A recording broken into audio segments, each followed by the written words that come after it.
নমস্কার বন্ধুরা, আজকে আমি নিয়ে চলে এসেছি রেস্টুরেন্ট স্টাইলের মজাদার সুস্বাদু মিক্সড ফ্রাইড রাইস রেসিপি, যেটাতে থাকবে রং বেরঙের অনেক সবজি, সাথে পনির, সাথে চিংড়ি মাছ, অর্থাৎ এক কথায় পরিপূর্ণ।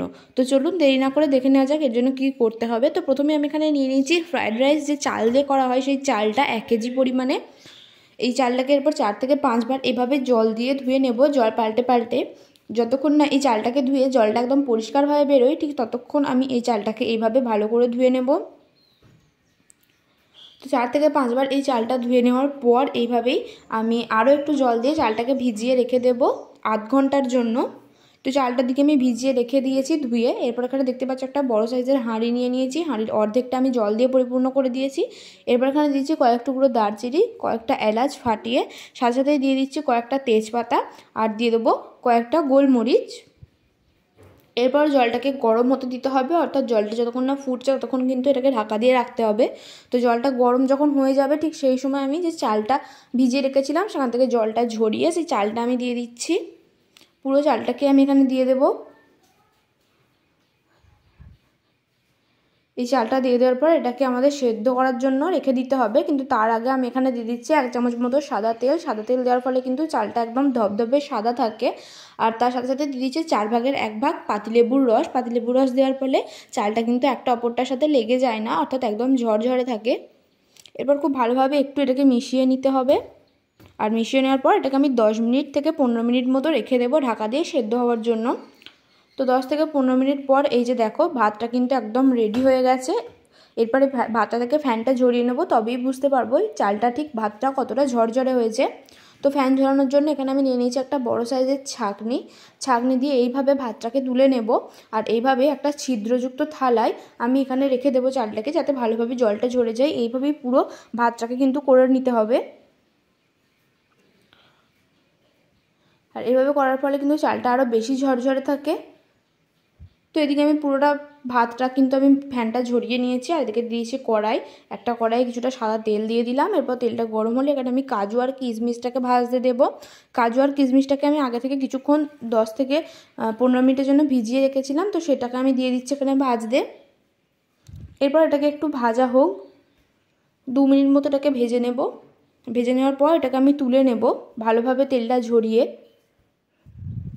এরপর ওই তেলেই আমি বাকি সবজিগুলো ভেজে নেব। তো প্রথমে আমি এখানে দিয়ে দিচ্ছি বিনস কিছুটা। বিনসটাকে প্রথমে আগে ভালো করে ভেজে নিতে হবে আমাদের। অল্প একটুখানি আমি দিয়ে দেবো নুন দিয়ে বিনসটাকে আমি কিছুক্ষণের জন্য প্রথমে ভেজে নেব। 2 থেকে 3 মিনিট বিনসটাকে ভাজার পর এখানে আমি দিয়ে দিচ্ছি গাজর, লম্বা করে কেটে রাখা গাজরটা দিয়েও আগে একবার ভালো করে নাড়িয়ে চাড়িয়ে নিয়ে এটাকে কিছুক্ষণ ভাজতে দেবো। তো এটা দিকে ভাজা হোক, ওদিকে তোমাদের চালটা দেখায় কতটা ঝরঝরে হয়েছে। তো এই যে দেখো, চালটা কিন্তু বেশ ঝরঝরে হয়ে গেছে। ঠিক যেরকম পদ্ধতিতে আমি বলেছি সেরকম পদ্ধতিতে করলে কিন্তু তোমাদেরও এই চালটা এতটাই ঝরঝরে হবে। এরপর আমি এখানে একটু ভাজা হয়ে গেলে, গাজর আর বিনসটা ভাজা হয়ে গেলে এখানে আমি দিয়েছি ক্যাপসিকাম দিয়ে অল্প একটু নুন দিয়ে দিলাম। তারপর এটাকে আরও একবার আমাদের ভালো করে ভেজে নেব। ভেজে নিয়ে এটাকে আমি তুলে রেখে দেবো। এটাকে আর কিছুক্ষণ ভাজলেই কিন্তু সবকটা সবজি ভাজা হয়ে যাবে, এবং তারপর আমি এটাকে তুলে রেখে দেবো। আর দিকে দেখো, এখানে আমি করে নিয়েছি চিনিটাকে গুঁড়ো করে নিয়েছি। 100 গ্রাম মতো চিনি নিয়েছি, সেটাকে গুঁড়ো করে নিয়েছি। চিনি গুঁড়োটাই আমি ব্যবহার করব। চিনি গুঁড়ো ব্যবহার করলে কিন্তু ভাতটা ঝরঝরে থাকে, বেশ সুন্দর। আর এমনি যে চিনি দেওয়া হয়, সেই চিনি দেওয়ার ফলে কিন্তু ভাতটা লেগে যায়।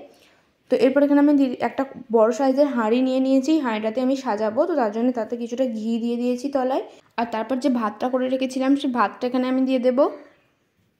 বেশ কিছুটা পরিমাণে ভাত প্রথমে আমি এখানে দিয়ে দেবো। এভাবে ভাতটা দেওয়ার পর এখানে আমি দেখো, যেহেতু মিক্সড ফ্রাইড রাইস করছি, তাই এখানে আমি চিংড়ি মাছ ভেজে রেখেছি, আর সাথে সাথে পনিরও ভাজা আছে। তো প্রথমে আমি কাজু বাদাম আর কিশমিশটা দিয়ে দিচ্ছি, ভেজে রাখা কাজু আর কিশমিশটা। এরপর যে সবজিগুলো আমি ভেজে রেখেছিলাম তার অর্ধেকটা আমি এখানে দিয়ে দেব।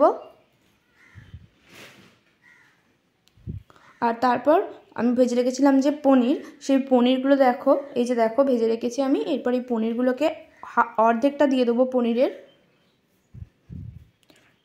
আর তার সাথে সাথে যে চিংড়ি মাছগুলো ভেজে রেখেছিলাম, সেই চিংড়ি মাছগুলো আমি অর্ধেকটা দিয়ে দেব। অর্ধেক চিংড়ি মাছটা দিয়ে ভালোভাবে দেখো সাজিয়ে নিয়েছি। এরপর যে চিনিটা আমি গুঁড়ো করে রেখেছিলাম, সেই চিনি গুঁড়োর কিছুটা দিয়ে দেবো এখানে চামচের সাহায্যে। চিনি গুঁড়োটা দিয়ে দেওয়ার পর আমি এখানে কিছুটা দিয়ে দেবো লবণ, অল্প একটু লবণ দিয়ে নিয়েছি। এরপর আমি যে বাকি রাইসটুকু আছে তার থেকে কিছুটা দিয়ে দেবো এরপর। তো এর উপরে ভালোভাবে রাইসটাকে সাজিয়ে দেব। আর এরপর যে বাকি সবজিগুলো পড়ে রয়েছিল সেই সবজিগুলো আমি দিয়ে দিচ্ছি। আর বাকি যা যা রয়েছে অর্থাৎ পনির, চিংড়ি মাছ, কাজু বাদাম যা যা আছে পুরোটাই এরপর দিয়ে দেবো আমি এখানে। এই যে দেখো একে একে পনিরগুলো দিয়ে নিলাম, তারপর কাজু বাদাম, কিশমিশ, সাথে চিংড়ি মাছটাও একসাথে দিয়ে দিয়েছি। এরপর বাকি যে রাইসটুকু পড়ে রয়েছে পুরোটাই দিয়ে নেব। পুরোটা দিয়ে নিচ্ছি ভালো করে সাজিয়ে নেওয়ার পর। চিনির গুঁড়ো যেটা পড়ে রয়েছিল সেটাও দিয়ে দেবো এখানে।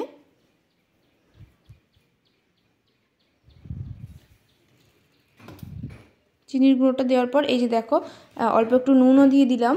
এরপর আমি এই রাইসটাকে খুব ভালো করে মিশিয়ে নেব সবজিগুলোর সাথে এইভাবে।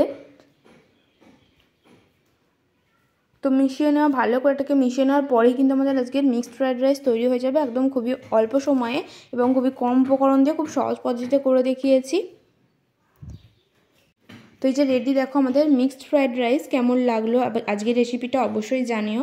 আর যদি ভালো লেগে থাকে অবশ্যই একটা লাইক করে দিও, আর অবশ্যই একবার এই পদ্ধতিতে বাড়িতে একবার তৈরি করে দেখো।